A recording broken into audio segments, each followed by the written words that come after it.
It's been a while. Still childless? Such a defective product for not being able to show off any grandchildren. Betty and I have had our ups and downs in the past, but even now, thinking back on it, it still makes my blood boil. After all, the harassment I've faced from her about not being able to have children has been excessive. I don't know how desperately she wants grandchildren, but I really wish she would stop blaming me entirely for not being able to have children. To call someone a defective product is such a cruel way to put it. In a way, it's almost impressive. I'm currently at the park. And I'm not alone. My child is right over there. You should have seen the look on Betty's face when I said that. The grandchild she had been longing for, almost desperately, was right there. But reality is cruel. She hasn't realized that what she has done is coming back to haunt her, which is quite naive of her. It's about time she realized. I won't let her pretend to forget now. My name is Amy, and I'm a 45-year-old homemaker this year. I love children, and I got my teaching license in college and worked as a teacher at a public elementary school. Being a teacher had its tough moments, but there was also joy in being involved in the children's growth, which made me feel like it was my true calling. I was immersed in my work, but one day a childhood friend introduced me to someone. That was how I met John, who would become my husband. John was 25 at the time. He had graduated from university and was working as a social studies teacher at a middle school. He seemed to be struggling with the lack of romantic opportunities while working at a middle school. He hadn't really dated much, focusing on his studies during his university days. He mentioned that wanting to try dating women was what prompted him to talk to his friend. Although the ages of the children we teach at elementary and middle schools differ, being teachers, it was thought we'd be a good match and have a lot in common. When my friend introduced me to John, I wasn't seeing anyone and was dedicated to my job. So, I wasn't very enthusiastic about the introduction, but since my friend had gone to the trouble, I thought I should at least meet him once. I remember it clearly. We had arranged to meet at a cafe, but he was nowhere to be seen when the time came. I thought I'd wait another 30 minutes before leaving, but then I saw someone running into the cafe. Sorry to keep you waiting. John came in out of breath, looking like he could barely stand. No, it's okay. I was just getting a bit worried. Actually, a student in my class asked me for book recommendations. We got so caught up talking about it that I lost track of time. Hearing his response made me burst out laughing. At the same time, it was clear to me that he was not a bad person. If he could get so involved in a discussion about books with a student, it showed he was well liked. And the thought of John getting so caught up in recommending books to a student that he forgot his appointment was somehow endearing. Sorry, I shouldn't laugh so much when we've just met. But now, I really want to know more about you. Really? Seeing you smile made my nervousness just disappear. You were nervous? Yes, well, I didn't expect to meet such a wonderful woman, John said, somewhat bashfully. Oh, stop it. I'm almost 35, you know? I'm probably quite a bit older than you.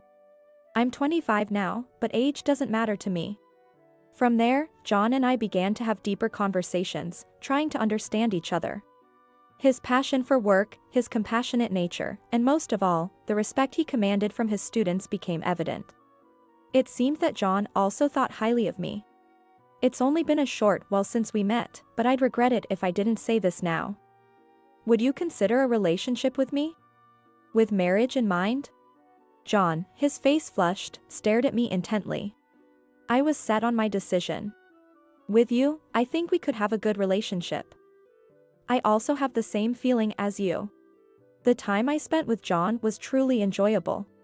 Even outside of our dates, I found myself wishing to be with John more, and it was then that he proposed to me. Since the first time I met you, Amy, I've always wished we could be together forever. Will you marry me? Yes. I feel like I can be happy with you, John. I answered without hesitation. After meeting each other's parents and completing all the formalities, it was decided that John and I would get married. To think I, who was so focused on my career just a while ago, would be getting married and starting a life with someone I love. In preparation for our marriage, we discussed our future careers and the possibility of having children. One of the reasons I fell for John was his respect for my thoughts and life choices. I want to continue working even after we get married. Above all, I love my job as a teacher. I can tell that much, Amy. But what about children?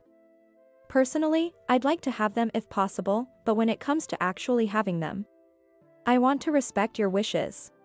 Of course, I want children too.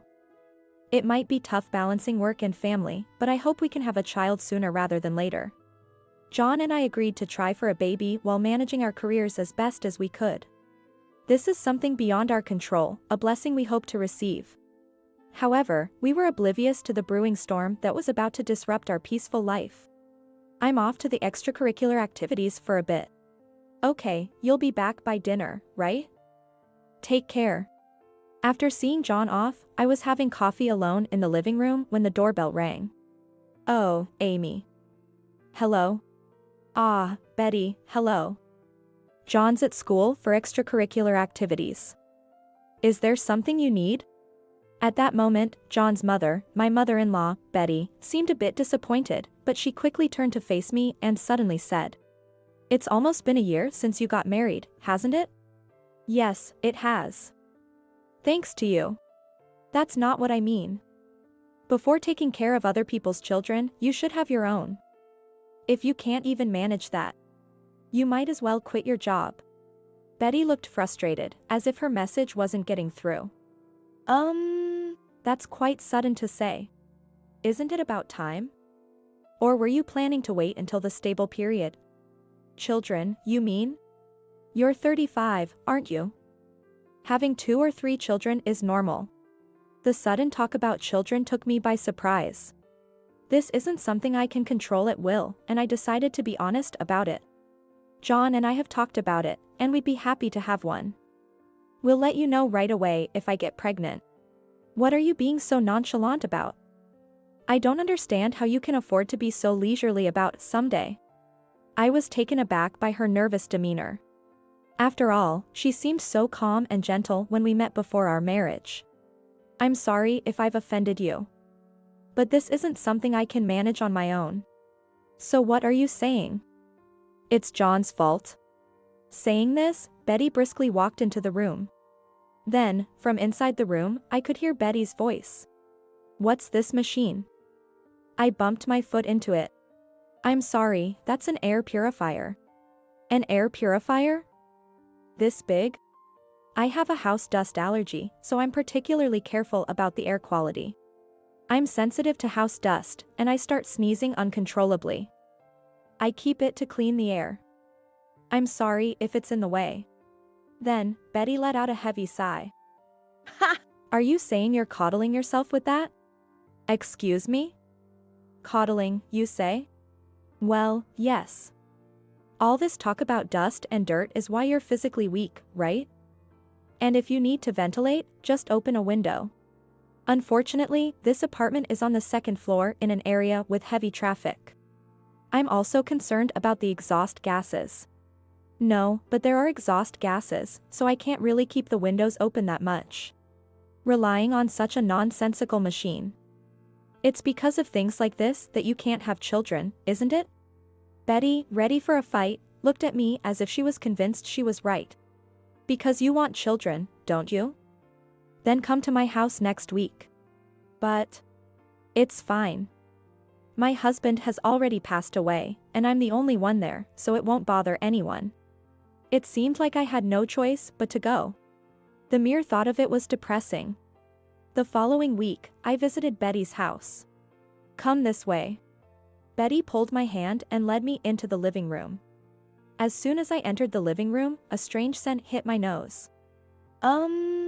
Excuse me, but... I hesitated, unsure how to describe the peculiar smell, and then she handed me a cup that seemed to contain something like tea. Here. This tea is supposed to help regulate your body and make it easier to conceive. Am I supposed to drink this? What about yours? I'm not drinking it. They say good medicine is bitter, so I'm making myself be the bad guy by making you drink it. The strange color and scent made it seem impossible to drink. While I was struggling, she opened the zipper of my bag and shoved in something that looked like a paper bag. What's this? Don't go through my bag like that. Please stop. Don't make it sound like I'm a thief. This tea works best if you drink 4 cups a day. And next, there's this. Betty then dragged me to the yard. Seeing a mountain of laundry, I was puzzled. What's with all the laundry? The gauze towels, small clothes, and bibs didn't seem like they belonged to Betty. I got them from an acquaintance. They say that handling and washing children's items can make it easier to conceive. It's also good practice for when you have children. Then, she brought out a large tub and a washboard. They say if you wash with all your heart, the child will be happy to come into your womb. I was left speechless as she confidently walked back to the living room. Indeed, I do think about having children, and John and I have talked about it. But why is Betty in such a rush, despite our decision to take our time and not force anything? I was furious, but I couldn't just leave without doing anything. As instructed, I washed the pile of children's clothes with a washboard and hung them up to dry. Betty, I'm done. Then come back the day after tomorrow. Just like today, come over and wash. But I have work the day after tomorrow. Work? You can make time before or after work, can't you? If you really want children, you should be willing to make some sacrifices. Being stubborn, I followed Betty's instructions out of spite. After school, I would go to Betty's house late at night and diligently hand-wash the clothes of children I didn't know, in the dark. My hands became rough from washing so many clothes in the cold. Despite using hand cream, my hands quickly became chapped from the dryness. What happened to your hands, Amy? John looked at me with concern. I hesitated to tell him the truth. To me, it felt like an outdated superstition, but for John, it was something his mother was doing. I was worried about speaking ill of his mother, especially since he also wanted children. Actually, your mother has been asking about when we'll have children. She told me that hand-washing children's clothes can help with conception. So I've been going to her house every other day to wash them. John looked at me incredulously. What's that? Does she seriously believe doing such things will lead to having children? John seemed to ponder for a moment before decisively speaking up. I'll talk to my mom about this, so you don't have to go there anymore. Actually, she has a decent inheritance from my father and had said before that she wanted to try living on her own. Not to rely on me or her future grandchildren. Also, I think I should visit a doctor. A doctor? Why? Because having children isn't just a woman's issue, right? Maybe the issue is with me, and it's better to know, don't you think? I admired this about John. He would consider my troubles as his own and think through them together. Thank you. But don't overdo it. It's for you, Amy. It would be harder to stay silent while all this is going on. However, Betty wasn't going to settle down just like that. I talked to Mom. You don't have to go to her house anymore. Thank you, John. I'm sorry for putting you through this. No, don't worry about it. Actually, it seems like the difficulty in conceiving might be due to me. John spoke with an apologetic tone. But the doctor said it should be okay, with medication and regular checkups. Let's see how it goes for a bit, and if nothing changes, we'll think about what to do next. It seemed like the issue was resolved for the time being, but it wasn't over yet. Sometime later, a package arrived at our house. The cash-on-delivery package was from Betty. Upon opening it, there were several books and a lengthy letter. The letter expressed anger about the conversation I had with John regarding Betty. The books were on pregnancy and parenting, and they seemed quite old. Honestly, I felt a mix of anger and disbelief towards Betty's actions. John seemed to feel the same. I told her to stop, and she's still doing this. What should we do with these books? Honestly, even if she says to read them, Mom must be blinded by her desire for grandchildren, not seeing anything else.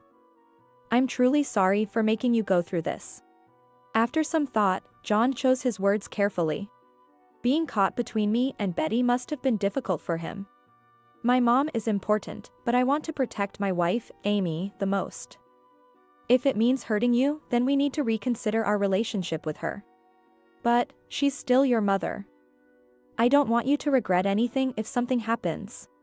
It's unavoidable for ceremonies, but we don't have to interact beyond that. I'm really sorry for not noticing earlier. John apologized deeply. We decided to minimize contact with Betty, except for necessary ceremonies, and to block her calls and refuse her packages. John seemed to be sending her some money personally, but that was between them, so I chose not to say anything this time. For a while, we lived peacefully without seeing Betty. John said, stress is the worst for your health, and keeping distance from her might have been for the best. It was about a decade after Betty's problematic behavior. I was leisurely sitting on a park bench, sipping coffee. While I was enjoying my coffee for the first time in a while, a voice came from behind. Long time no see. Still childless? Such a defective product for not being able to show off any grandchildren. For a moment, I couldn't recognize who it was. But even though she had become much thinner and smaller, it was Betty. To demean someone as a defective just like that, some people really don't change over the years. Her scornful gaze made the warm coffee I was savoring suddenly taste cold and bitter. It was a stark reminder of how emotions can drastically alter our sense of taste. Betty. What's the meaning of not showing your face? You didn't tell John anything unnecessary, did you? It's not like I meant to. Betty said, poking the ground near my feet with her cane. What's your intention, going so far as to avoid your husband's mother like this? While nagging incessantly, she scrutinized me from head to toe. Sitting here all elegant in the park, sipping coffee by yourself, you must feel pretty good, huh? Since the day Betty commanded me to wash a stranger's baby clothes, nothing about her has changed. And yet, I had spent the last 10 years peacefully without encountering Betty. I wish we could avoid meeting, but I gathered my courage and spoke up. My children are right over there. Betty appeared momentarily puzzled, but then burst into raucous laughter. She was laughing so hard, showing her teeth, as if she was about to roll on the floor laughing. Is the idea of me having a child that ridiculous to her? Betty must have always assumed that it was impossible for me to have children. That's probably why she feels comfortable behaving this way. It's her prerogative to believe that happiness comes only with children, but I wish she wouldn't impose her values on me. Then, suddenly turning serious, she glared at me. I braced myself for what she might say next. What a sudden claim. Aren't you significantly older than John? There's no way you could have children.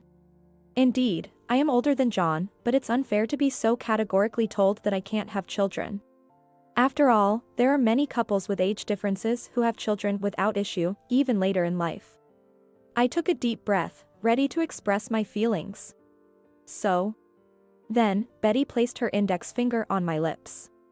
With her finger raised pointedly, she glared at me as if to say, don't say another word.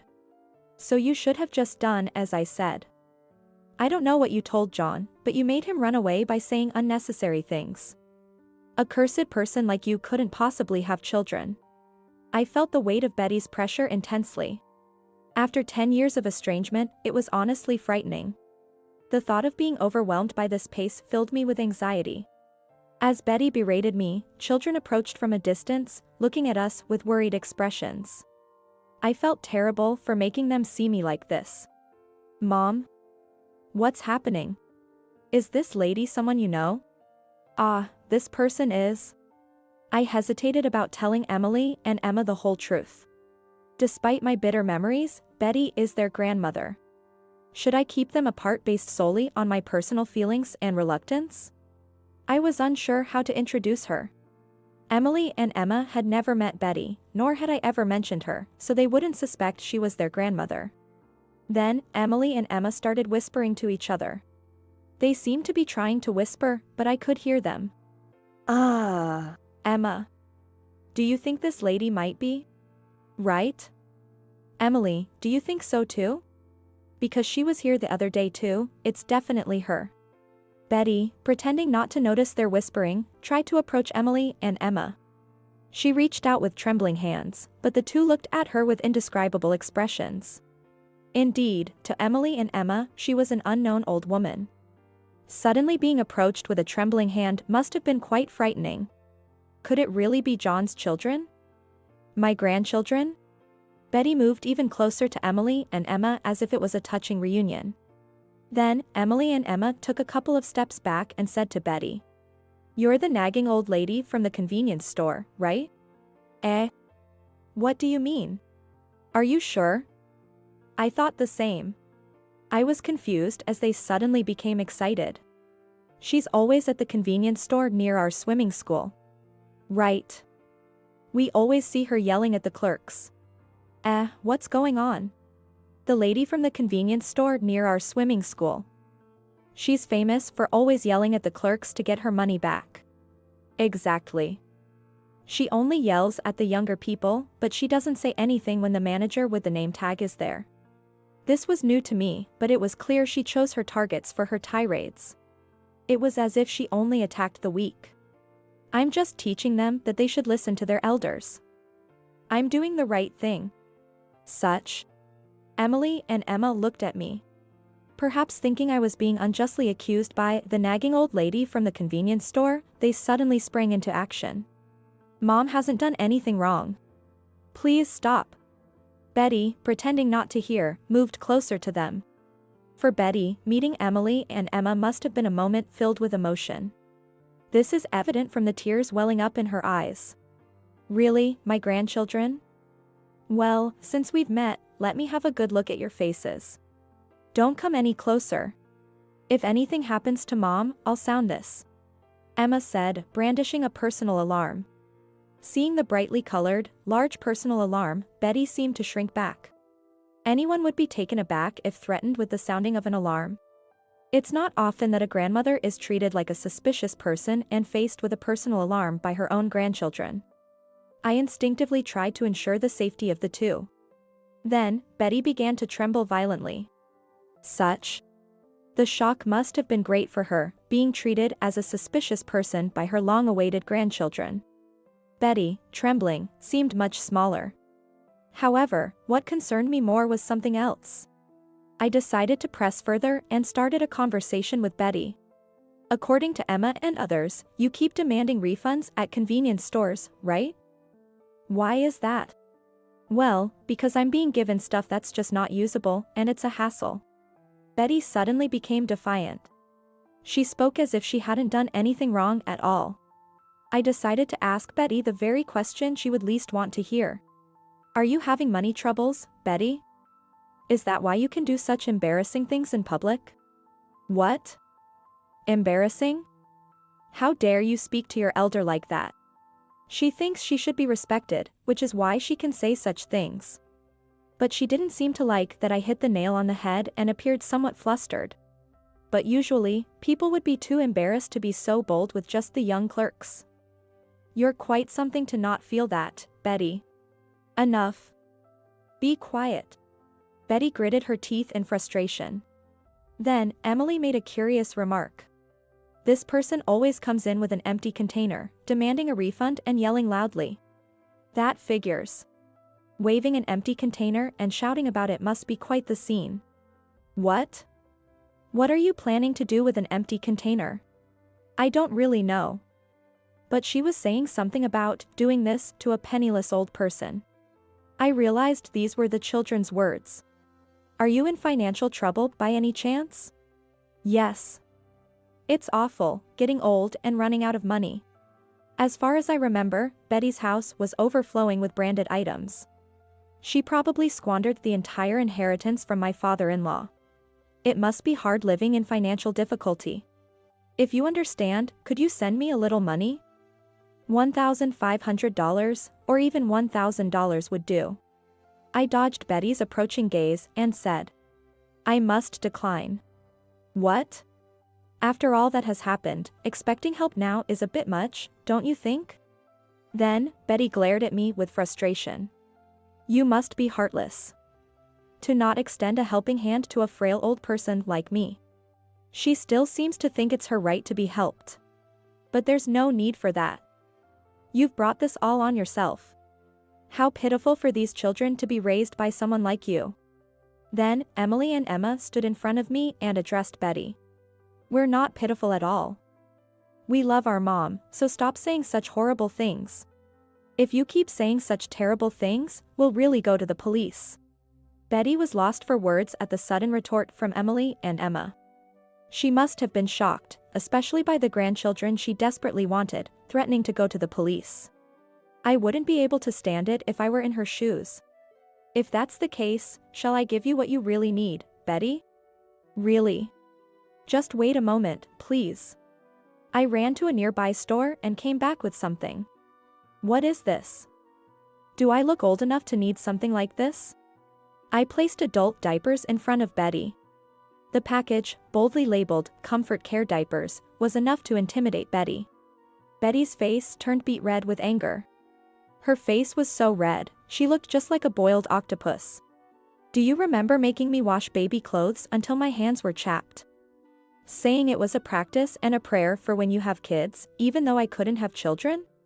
Betty looked somewhat uncomfortable. After mumbling for a bit, she whispered softly. I did it thinking of your well-being, and I really wanted a grandchild. All my friends had grandchildren. And I was the only one left out. So, it's the same with me then. For your sake. And wanting a grandchild just because others have them, is that a child's mentality? Betty glared at me, clearly frustrated. Treat someone like an old person or a child, and you'll see what happens. It's quite convenient for you, isn't it? Okay, for you but not for others. Then, I heard John's voice from behind. He had come upon us by chance. You're not still harassing Amy, are you? Harassment? That sounds terrible. It was just a little. I explained the earlier conversation to John. It seems your mother is out of money. She's been causing trouble at the local convenience store. When I visited her house before, it was filled with branded bags and wallets. John's usually calm expression turned stern. Mom. Weren't you the one who said you'd live off Dad's inheritance without bothering anyone? And didn't you promise not to approach Amy anymore? No. Seeing Amy was just a coincidence. How could it be a coincidence? In such a large park, and a children's park at that, running into Amy just by chance, who would believe that? Betty fell silent. John had hit the nail on the head. You've always loved buying branded items, are you still doing that? Well, I just bought bags and shoes to match the occasion, and it kind of added up.